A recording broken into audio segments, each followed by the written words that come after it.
Hi, grade 4s. Today we're going to continue reading Front Desk. We're going to read chapters 62 through 64.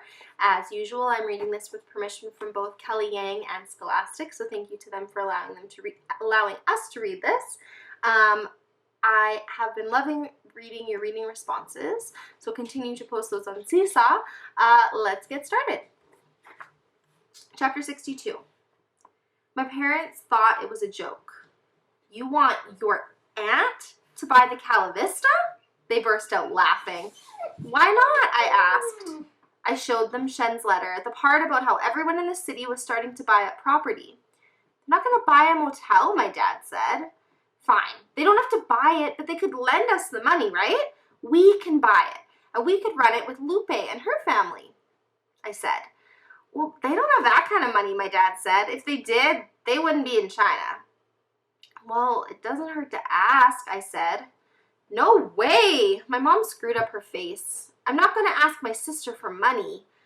Sometimes when my parents got like this, I really wanted to spray them with all-purpose cleaner. Don't you guys want to get off the roller coaster? I asked. Mr. Yao wants to sell the motel. I heard him on the phone. He's desperate. Aunt Julie has money now. We could buy the motel. Don't you see what a huge opportunity this is? No, my mom didn't see. I see your heads in the clouds is what I see, my mom said flatly. Hank found me later that afternoon, sitting at the back of the stairs. Why so blue? He asked, taking a seat. I shrugged. You still thinking about your lucky pennies? He asked. I shook my head. No, I wasn't thinking about those lucky pennies. I was thinking about this one, the humongous penny staring us in the face. It was called family, and my parents refused to pick it up. I wonder why Mia's family might feel unwilling to reach out to their family and ask for help. What do you think? When I told Hank, he got up, patted my head, and said, "Don't worry, leave it to me." He walked up to my parents' maid cart was, and I followed him. My parents were in room 13 cleaning. Hank walked in and sat down on the bed. You know, it's a funny thing, pride, Hank said to my parents. Suppose it stopped me many times in my life. Hank glanced at me and added, and I'm not just talking about my reference letter. My mom put her broom down and wiped the sweat off her forehead. She sat down on the bed next to Hank. Hank took a deep breath. Oh, that's wrong.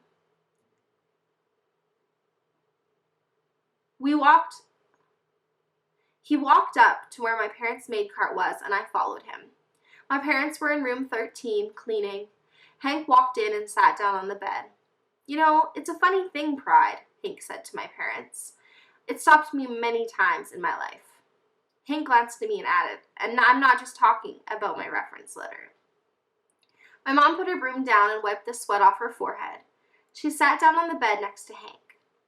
Hank took a deep breath and gazed outside in the general direction of the pool. I'm talking about when I was young, he sighed. When I was 6, I wanted to be a swimmer. I just loved watching swimming on TV. There wasn't a pool in my neighborhood, so I would walk 5 miles to the Y over in the next town to go swimming. And I got pretty good. In high school, dropped the book.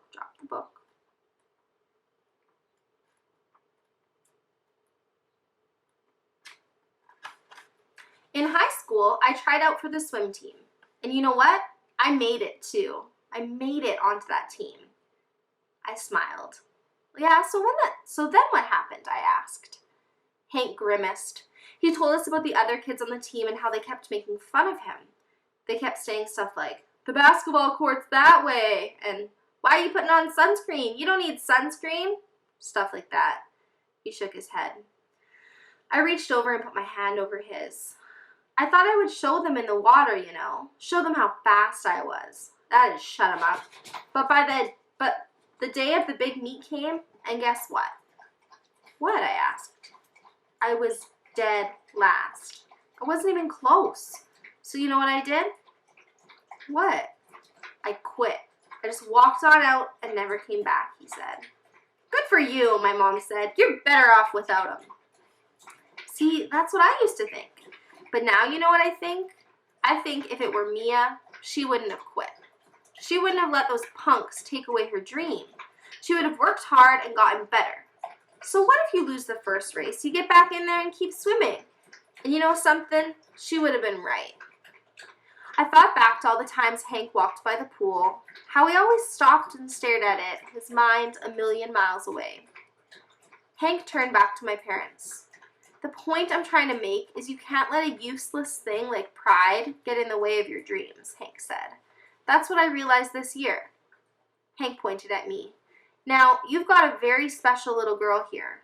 You owe it to her to swallow your pride, he said.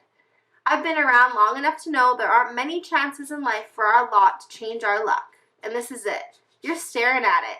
Yao's dying to sell the motel.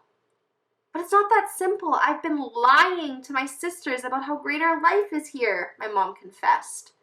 So, tell them the truth. No skin off your back, Hank said. My mom looked hesitantly at my dad. Hank's got a point, my dad said. Please, Mom, I added.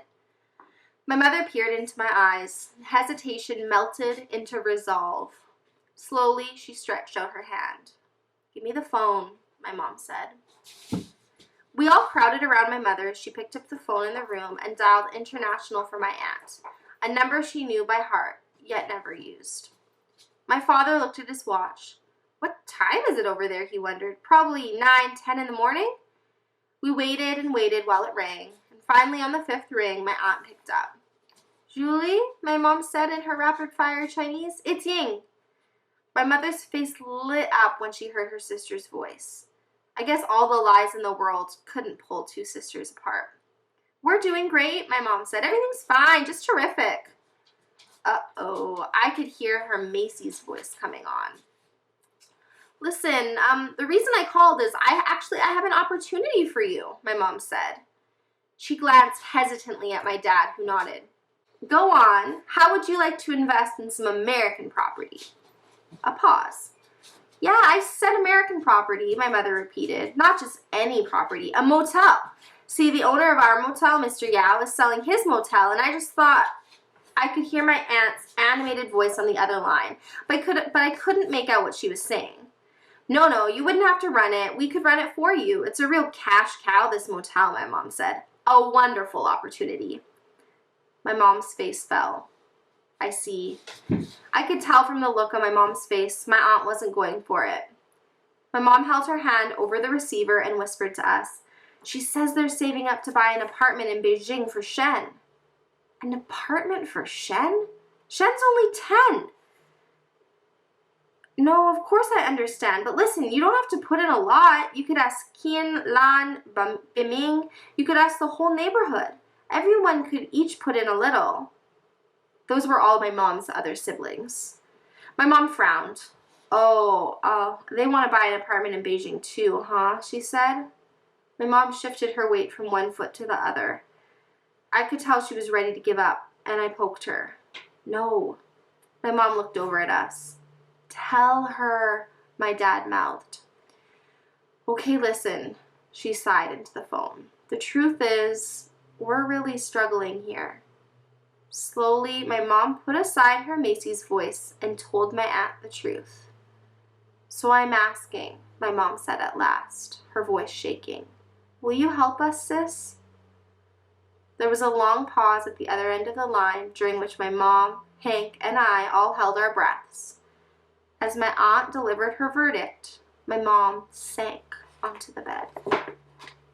So we know in this book, anytime someone's been honest when they've been lying, it usually has ended well, like Mia and Lupe. But I wonder if this will end well for them, if Mia's aunt will react in the way that they're hoping that she will. Chapter 63. My mother was inconsolable that night. She couldn't believe that her sister would rather buy a fancy penthouse in Beijing than help her own sibling. As she buried her head into her pillow, my father tried his best to comfort her. I can't believe she said no, my mom said to my dad. I couldn't either. Never in a million years did I think my aunt would say no. Not after my mom told her what we were going through. I guess a lot had changed since we'd left. Not just the neighborhood, but the people too. They were probably splitting the bill now. It's okay, my dad said. We tried. You heard what Hank said. It's no skin off our back. It is, my mom cried. It's the skin and the hair and everything. I bit my lip as I listened from my bed. Now we'll just be employees for the rest of our lives, working for one person after another. Not everyone can lead, Ying, my dad said. Some people are just destined to be followers. As my father started going on about our fate again, I threw my head down back onto the pillow. I didn't believe we were destined to be followers. I didn't believe we were just supposed to stay on the roller coaster forever. I thought about all the people I'd met this year and how we all deserved better. Lupe, Hank, the other weeklies, and all the immigrants. So many wonderful people from so many different parts of the world. If there was only a way we could join together and break free. Wait a minute. What if we didn't need one rich relative? What if what we needed instead was just a lot of poor people? My mom said it herself. Everybody could each put in a little. Lupe came straight over the next day and squealed when I told her my plan. Of course! Why didn't we think of this earlier? Mr. Yao desperately wants to sell the motel. We could probably get it for cheap. She grabbed my hand and we ran out the back to find Hank. It was a Saturday and Hank was outside his room watering his tomato plants. How much do you think Mr. Yao wants for the motel? We asked him. Hank stopped watering and drew a sharp breath. At least $300,000, I'd say. Why? Did you guys find another rich relative? No, we were all out of those. But we knew a lot of people. Sure, they were all poor, but if everybody put in a little. And it wouldn't be a donation, it'd be an investment. We'd own the motel together, I told Hank. I pulled out my notebook and showed him and Lupe my calculations. Their eyes boggled when they saw the math. This place makes $12,000 a month? Lupe asked. Holy, that's serious money, Hank exclaimed. $144,000 a year, serious to be exact. Hank slapped his leg. That's it, I'm in, he declared. Hank emptied every pocket of every jacket. He dug his fingers into the backs of his chairs and checked under his bed for money. He even checked in his shoes. He managed to find $78.56, which wasn't a lot, but it was something. The other weeklies, as soon as they heard, wanted to contribute too. Fred put in $100 and Billy put in $200. Mrs. T contributed $250, but it was Mrs. Q who put in the most, a whopping $3,000. Hank whistled. You got $3,000 lying around and you're living in this dump? He asked her. Why don't you get an apartment? This isn't a dump, Miss Q said. This is home. And besides, if I lived in an apartment, I'd never have met all you wonderful people. She gave my shoulder a squeeze. Lupe skipped on home to talk to her parents. She said they had some sort of emergency fund, but she wasn't sure how much was in there. As for me, I dug out my essay from the contest. I made copies of the essay and passed it out to every single customer who came in. My plan was simple. Find 600 people to contribute $500 each. That would bring us to the grand total of $300,000. So far, we got $3,628 from the weeklies. And we still had $296,371 to go. A few customers just threw my story in the trash, but a surprising number didn't. They responded with genuine interest and curiosity. A few were moved by what I told them about our situation and the kind of year we'd been having and how we got through it by pulling together as a family. They opened up their checkbooks and wrote checks for $700, $1,000, $4,000, $5,000, and even $8,000. One customer wanted to know my vision for the Cala Vista. His name was Mr. Cooper, and he was a venture capitalist from Los Angeles, passing through on his way down to San Diego. A venture capitalist, Mr. Cooper said, was someone who invested in small companies before they become big companies. Though he could afford to stay anywhere, Mr. Cooper still liked living frugally, and that's why he was at the Cala Vista. Where do you see the Cala Vista in 5 years? He asked me. Right here, I said, a little confused by his question. He laughed. No, I mean, what kind of things do you expect from the Cala Vista? I thought about it and said, I just want everyone to be happy. Every single customer." Mr. Cooper smiled. "That's the kind of vision I like to hear. I'd be honored to invest," he said. Mr. Cooper took out his checkbook and wrote us a check for a jaw-dropping $50,000. As he handed us the enormous check, my mother's hands shook. She'd never seen so many zeros all in one place. "I'm expecting big things from this place," he beamed. "Big things." With Mr. Cooper's check and all the other customers' contributions, we still needed about $230,000. So the next day I went around to all the shops on our street. To my wild surprise, both Mr. Abiyan from the convenience store and Mr. Bhagawati from the dry cleaners wanted to invest. "Are you sure?" I asked them. "Are you kidding? This is our chance to own a piece of land in America," they said. They were tired of sending all their money back to their relatives month after month. For once, they were going to spend on just themselves. They gave me $1,000 each, cash. I ran all the way home clutching the thick stacks of hundreds in my hands. Luke Bay came over with even more thrilling news. Her parents talked it over and they wanted to invest $10,000, the entirety of their emergency fund. "But it's your emergency fund," I said. "Are you sure about this?" Lupe nodded. "We've never been more sure of anything in our life," she said. As her dad added his chunk to the huge pile of money, Lupe and I grabbed each other's arms and jumped up and down screaming, "We're getting off the roller coaster! We're getting off the roller coaster!" By the end of the week, we were $85,000 down, $215,000 to go. I took out the big ledger and started writing to old customers. I wrote to Mr. Lewis, the guy who gave me a hard time about the key and wanted those extra pillows. To my surprise, he wrote me back and sent me a check for $100, along with a gift certificate to Home Depot for a better key machine. Mr. and Mrs. Miller, the nice couple who gave me the $8 tip, sent $75. They told their friend about it, a guy who made a fortune selling mops on the Home Shopping Channel on TV, and he called us and wanted to invest. My dad then got on the phone and started calling up some of the immigrants who'd stayed at our motel. When the immigrants heard, they wanted to get in on the deal too.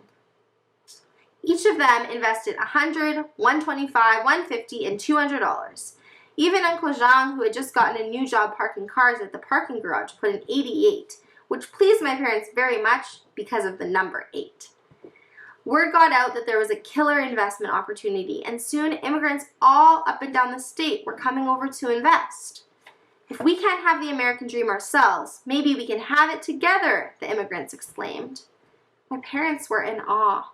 They could not get over the fact that so many people, total strangers, could believe in them like that.